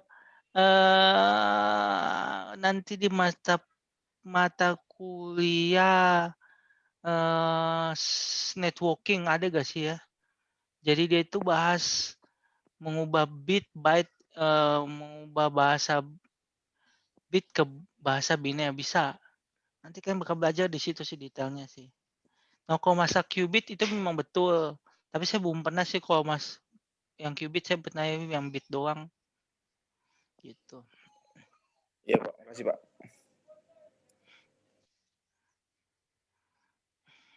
Oke, udah. Ada yang mau ditanyakan atau tidak? Saya masih boleh nanya nggak Pak? Ya, silakan Pak Aditya. Kan dalam problem dari pembuatan software kan buat maintenance software itu kan sangat sulit ya Pak. Emang cara kerjanya itu kayak gimana ya Pak? Maintenance software. Iya. Oke. Ini ada yang mau jawab? Tidak ada. Oke, sini saya kasih tahu ya. Jadi kalau ada istilah katakanlah maintenance software. Misalnya gini, kalian buat kalian punya perusahaan. Katakanlah perusahaan ABC. Terus kalian penyedia jasa pemrograman untuk hotel. Katakan hotel di Bali. Hotel semua sistem reservasi hotel, booking hotel, semualah. Ya. Itu dari kalian itu, dari PT ABC ini. Nah, yang dilakukan maintenance di ABC ini seperti apa? Pertama yaitu kita membuat aplikasi itu harus ada ibaratnya katakanlah saat kalian dari sisi user interface ya pemeliharaan itu bisa sisi interface misalnya katakanlah saat si user mengakses sistem booking atau reservation dia cuman bisa di komputernya sendiri. Nah, ataupun begitu ada pemeliharaan proses itu berkembang lagi. Jadi bukan hanya di komputer sudah bisa diakses oleh web dan kalian sudah bisa bekerja sama dengan beberapa provider. Beberapa provider penjualan agen perhotelan seperti Traveloka, macam-macam ya, pergi-pergi, Tokopedia. Nah, kalian bisa kerjasama kan. Nah, itu ada pengembangan di situ. Otomatis ada proses pemeliharaan di situ. Proses maintenance bisa juga berupa ibaratnya ada bug di sisi aplikasinya. Katakanlah apa sih itu bug? Misalnya ketika saya melakukan ada transaksi sebanyak 10.000 transaksi. Nah, di dalam hotel saya. Transaksi ini macam-macam ya teman-teman, bukan hanya proses jual beli aja. Bisa saja misalnya kalian nginput di dalam program itu jadi transaksi juga, hitungannya satu query. Nah, ketika berbarengan ya, ketika kalian pakai aplikasi itu kan dipakai berbarengan. Banyak orang pakai. Ketika itu udah 10.000 tiba-tiba dia ada bug, tiba-tiba hang. Itu mungkin. Nah, jadi aplikasi itu ada berapa concurrent user yang bisa masuk, bisa juga. Beberapa orang yang bisa menggunakan aplikasi itu. Dengan adanya proses pemeliharaan, ketika dia beli software, dia memelihara apa terkait bug, dia bakal dapat update-nya, terkait update. Jadi ya dia otomatis ada pengembangan. Jadi pemeliharaan itu ketika dia ada pemeliharaan software, itu pasti ada pengembangan yang dikasih. Pasti itu. kekurangan setiap software itu pasti nanti di ketika si perusahaan ABC ini pasti dia mengdevelop aplikasinya terus. Katakanlah yang dia dulu nggak ada mobile aplikasi, dia buat mobile aplikasi. Gitu. Makanya ketika kalian misalkan katakanlah nanti kalian buat PT atau perusahaan pemrograman, nanti kalian ya itu harus jual jasa pemeliharaan. Ya gunanya kayak gitu untuk bug entah dilakukan upgrade lagi. Nah, kayak gitu lah macam-macam. Jadi apa itu proses pemeliharaan, yaitu pos mengupdate kekurangan yang dulu-dulu, misalnya kayak tadi yang tidak bisa mobile aplikasi, di-upgrade dari aplikasi yang tadi tidak hanya 10.000 transaksi jadinya 100.000 transaksi. Jadi dilakukan update. Jadi pada dasarnya bug itu ada kekurangan di sebuah aplikasi ataupun sistem operasi. Yang setelah caranya gimana? Di-update supaya lebih baru lagi. Gitu.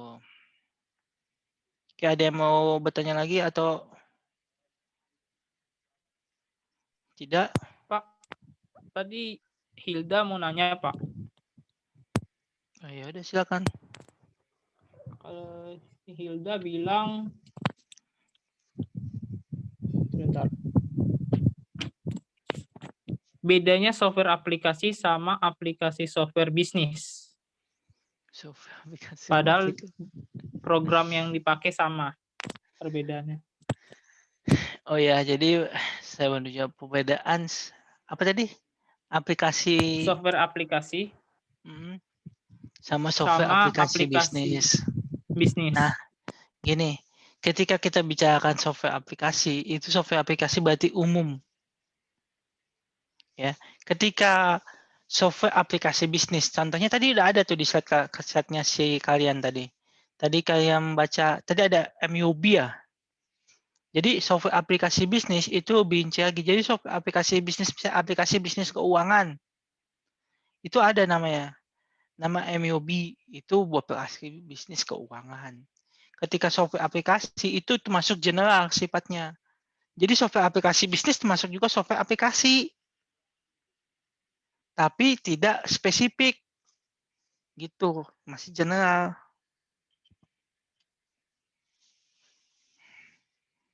Oke, gitu. Software aplikasi bisnis nanti bisnis apa lagi? Bisnis perhotelan ya. Udah berarti dia software aplikasi bisnis perhotelan. Gitu, reservasi booking hotel. Gitu. Ya kayak Traveloka termasuk software aplikasi bisnis. Dan juga termasuk marketplace. Bisa juga termasuk software aplikasi bisnis penerbangan. Macam-macam lah. Oke. Ada yang mau bertanya lagi? Pak, saya mau nanya. Ya, siapa? Kartika Widya dari Budiman dari Prodi Informatika. Ya, silakan. Apa perbedaannya antara compiler sama interpreter? Ayo kelompok 6 coba jawab dulu tuh. Si Wahyu mana si Wahyu? Sini, Pak. Jawab tuh. Jawab Ibu Kartika. Ya, Pak, saya bantu, Pak. Jadi perbedaan antara compiler dan interpreter ya tadi. Di slide kamu ada tuh. Ya. Yang share screen bukan saya, Pak, sebenarnya. Ya udah, jawab lah. Ya, Pak. Compiler yaitu mengambil seluruh program dan mengubahnya menjadi kode objek yang biasanya disimpan dalam file. Sedangkan interpreter secara langsung mengeksekusi instruksi baris per baris yang ditulis dalam bahasa pemrograman tanpa mengubahnya menjadi kode objek atau kode mesin. Nah, oke. Jadi saya bantu jelasin itu sih yang jawaban textbook yang dikasih sama situ. Jadi compile itu mengubah. Jadi dia mengubah sebuah pembahasan pemrograman ke dalam bahasa pemrograman yang mau kita itu. Nah, sedangkan interpreter itu mengeksekusi. Gitu. Coba tadi slide yang dikasih sama siapa namanya sama kalian tadi yang buat, coba lo deh share lagi slide-nya. Yang tadi yang pas interpretasi. Nah ini nih. Ini nih, pemrograman diterjemahkan secara keseluruhan. Ya kan? Instruksi atau perinstruksi. Jadi sebenarnya interpreter ini ya setelah dikompil itu yaitu dia diubah menjadi sebuah sesuatu bahasa pemrograman yang akan dieksekusi. Ya. Jadi kalau kayak misalnya katakan ini udah nulis begini, udah nulis misalnya kayak if jika katakanlah kalau jika jika ada yang memasukkan jadi kalau pertanyaannya kayak gini bahasa pemrogramannya saya kasih contoh ya. Di pembelian buku misalnya katakanlah. Tiba-tiba bukunya stok habis. Jadi if-nya kan kayak gini. Jika misalnya A sama dengan itu total buku yang available, katakanlah 10. Nah, jika if A sama dengan 0, if A sama dengan 0, maka buku sudah habis. Muncul di aplikasi nanti ada tulisan buku sudah habis. Jika else, berarti else langsung aja. Berarti buku masih bisa. Proses tetap berjalan. Gitu. Nah, jadi saat begitu, si compile ini, itu yang mengubah yang tadi sudah kita tulis tadi, if A sama dengan 10 tadi, itu dia mengubah compile ini menjadi sebuah, misalnya kita tulis di Java ya, compile inilah nanti yang bakal mengubah bahasa pemrograman, bahasa yang tadi kita tulis itu menjadi bahasa pemrograman Java. Nah, sedangkan yang akan mengeksekusinya itu interpreter ini. Makanya ada nih proses interpretasi dengan cepat. Jadi diinterpretasikan, ya. Nah,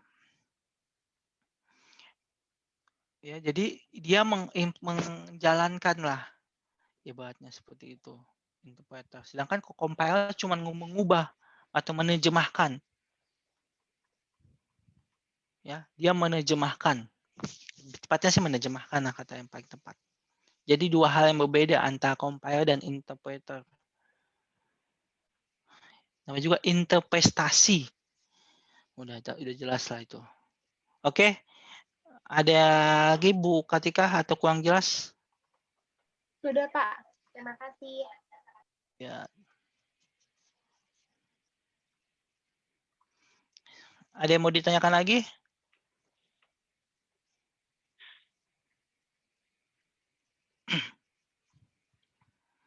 Itu sudah pada jelas ya? Iya Pak. Oke, kalau sudah pada jelas, ini udah pada absen semua? Sudah. Sudah Pak. Udah absen semua. Ya udah deh, ini saya butuh absen lagi atau enggak ya? Enaknya gimana ya? Absen aja Pak. Absen aja ya. Karena soalnya kalau saya nggak absen, kalau misalnya tiba-tiba kalian lupa, kalian juga sih yang rugi, bukan saya. Iya Pak. Oke deh, saya absen aja ya. Ya Pak. Ini Ibu Kamalia Mardia. Hadir Pak. Hadir ya. Intan Ratnasari. Hadir Pak. Ibu Intan, kenapa jangan nanya Bu Intan? Bu Intan malu-malu ya. Ayo, nggak ada saya Bu Intan nanya, kita di sini sama-sama belajar kok. Karena Bu Intan juga sayang kalau nggak dapat poin. Nanti contohnya nih Bu Intan nih pas UTS aturannya Bu Intan dapat 85 itu A ya. 85A, terus Mbak Intan, Ibu Intan cuma dapat 82. Ya saya nggak bisa tambahin apapun karena poin Bu Intan di sini tidak ada. Gitu ya. Oke. Ibu Firly. Hadir Pak. Hadir. Terus Muhammad Rehan Jufikar. Hadir Pak. Hadir. Terus Novita Sari. Hadir Pak. Terus Kenny Puja Astuti. Ini udah nggak ada kayaknya. Skenia. Oke, Wulandari. Hadir, Pak. Hadir. Aulia Puspanabila hadir. Adi Wijaya. Nggak hadir ini ya. Udah nggak ada lagi, nggak datang kalau nggak salah nih. Oke, Endah Fitrianingsih. Hadir, Pak. Hadir. Alma Lutfi hadir. Muhammad Fahmi. Hadir, Pak. Ini Pak Muhammad Fahmi baru join sejak kapan? Atau Seminggu ini, Pak. oh, baru seminggu 2 ini? minggu. Oh, udah 2 minggu ya. Oke. Soalnya di saya, oke 2 minggu ya. Oke, berarti kemarin datang ya. Oke, selanjutnya teknologi informasi ya ini, TI. Ahmad Baru. Hadir, Pak, hadir. Nana Imanto hadir semua ini ya kalian ya. Muhammad Gaji. Nana Imanto. Nana, Pak Nana. Ada, Pak. Ada ya. Pak Muhammad Gaji. Halo? Pak Muhammad Gaji nggak hadir ya? Oke. Ya udah, Ronaldo Immanuel Java tadi dia tanya ya. Nuela, nah ini Nuela Hidayati. Nuela Hidayati nggak hadir ya? Rizky Aris Munandar. Nggak ada juga. Ya udah. Oke, informatika. Erlangga Maulana. Hadir, Pak. Rio Riansyah. Hadir, Pak. Terus Gasbek nih. Hadir ya. Hadir, Pak. Katika. Hadir, Pak. Muhammad Fahrul. Hadir. Dimas Saiful Aziz. Pak, itu kayaknya Nur Laila Hidayati lagi hilang sinyal deh, Pak. Dia tadi masuk soalnya. Oh gitu ya? Iya, Pak. Iya, Pak. Ada deh. Oke, saya bikin hadir di sini. Kalau si Ronaldo Immanuel Java ada nggak? Ada ya? Ada ya. Oke, lanjut deh. Dimas Saiful Aziz. Pak Dimas. Hadir ya? Hadir, Pak, hadir. Oke. Laude hadir. Lega Audion Pratama. Enggak hadir. Pak. Oh, hadir ya? Lega ya? Iya, Pak. Wahyu Kurniawan Gautam. Hadir, Pak. Jadi Erhan Inkri Riwang hadir. Hadir. Julfa Malika Amanah. Hadir, Pak. Selamat Ardiansyah. Pak Selamat masih sakit dia ya? Atau dia nggak ini lagi? Oh, ya udah. Aditya Duta Ramadan. Hadir. Nurdiana Kamelia. Oke, lanjut. Muhammad Sudi Andrianto. Hadir. Muhammad Teja Palevi. Hadir. Hadir, Pak. Oke, udah semua sih. Oke, jadi saya mau ingetin aja nih teman-teman nih, nanti mungkin nanti bakal ada satu tugas lagi mungkin di minggu depan, terus di minggu awal Desember atau akhir November mungkin udah UTS. Nanti untuk kebijakan UTS saya tidak tahu apakah online, apakah apakah ketemu. Nanti teman-teman bakal infokan. Yang pasti, satu hal yang pasti, saya bukan dosen yang textbooks, tapi saya meminta pemahaman kalian yang harus sesuai dengan pemahaman saya. Kata-katanya bisa kalian rangkum semua. Yang penting saya mengerti bahwa kalian sudah paham. Gitu. Jadi saya nggak butuh saat nanti penjelasan textbooks sesuai tidak. Tapi kalau ada yang suka textbooks juga nggak apa-apa, kalian hafalin, saya juga nanti saya nilai dan bagus ya nggak apa-apa. Saya pun obatnya pasti saya cuma mempermudah hidup kalian. Oke. Saya rasa untuk selanjutnya nanti kita itu sebentar saya mau lihat RPS dulu. Pertemuan ke-6 ya minggu depan ya. Itu kita bakal bahas device developer utility sebentar ya. Bab 6 tentang apa sih? Oke lah. Nah ini, jadi saya mau nanti kelompok 7 ya. Mau kalian itu untuk presentasi tentang ini di modul bab 6. Saya share sekarang. Di sini ya, di chat entah saya share sekarang, bisa share bab 6 ini. Sama kalian, saya mau kalian bahas ini sama ini, tambahin nih. Yang ini. Memahami device driver dan utility. 2, memahami interface dan GUI. Ya. Slide-nya bebas, mau berapa slide. Tapi saya mau sangat detail. Apa sih itu device driver dan utility? Apa sih interface? Apa sih GUI? Itu ya ditambahkan ya. Untuk kelompok 7 ya. Betul gak sih? Ini kelompok 7 ya? Iya, iya. Kelompok 7 siapa tuh?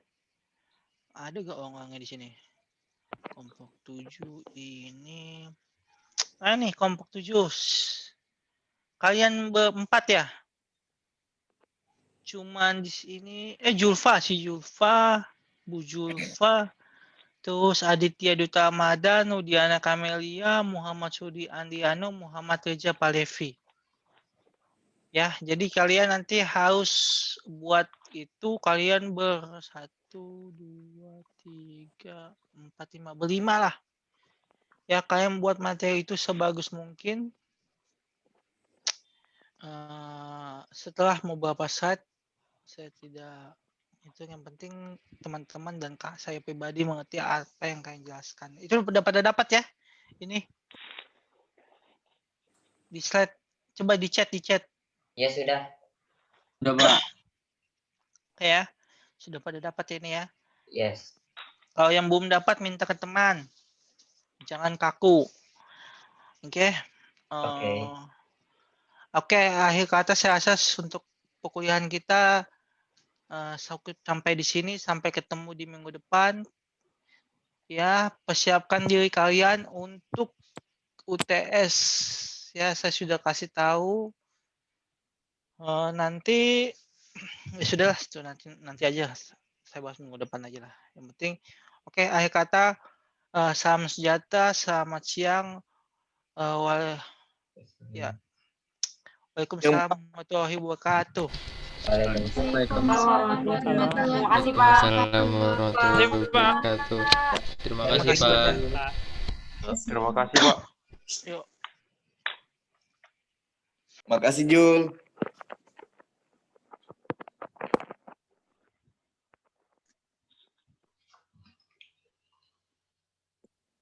Betul.